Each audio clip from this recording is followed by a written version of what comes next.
In Activity 3, Multiple Magnets, students explore compasses and how they interact with magnets.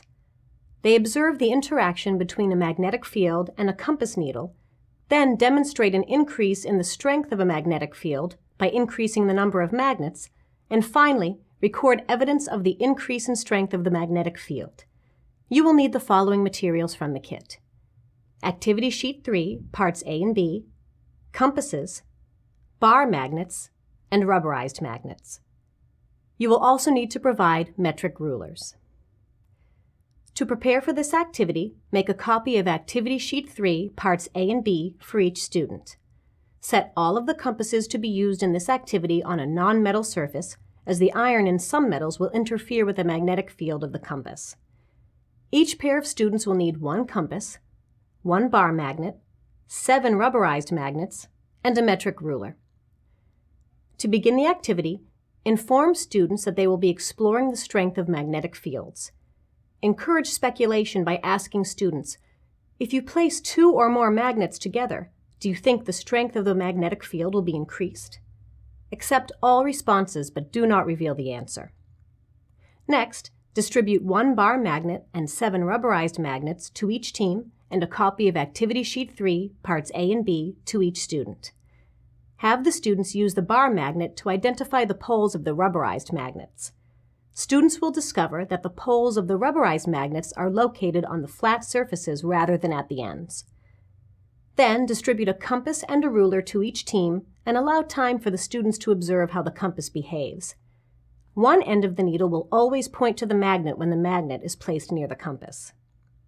Help students understand that a compass is a device with a free-swinging magnetized needle, which points to the north pole of a nearby magnet or to the north magnetic pole of Earth.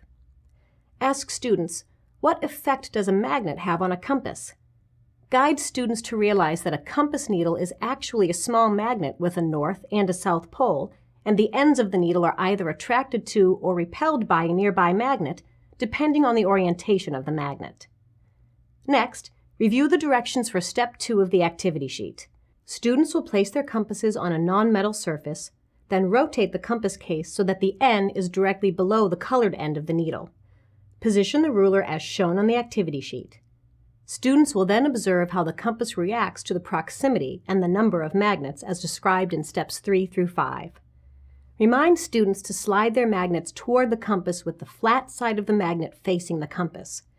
Then, encourage a discussion by asking students, did the magnetic field become stronger when more magnets were added?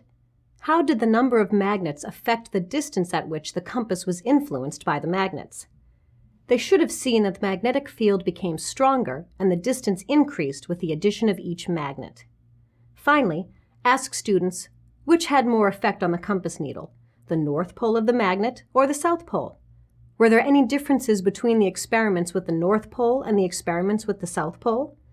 The distances recorded by the students should be about the same for the 2 poles, thus the strength of the 2 poles is equal. However, students should have noticed that the colored end of the compass needle was attracted to the south pole of the magnet, while the non-colored end of the needle was attracted to the north pole of the magnet. Instruct students to record their answers on Activity Sheet 3, Part B. To conclude the activity, store the magnets and compasses in separate boxes in the kit.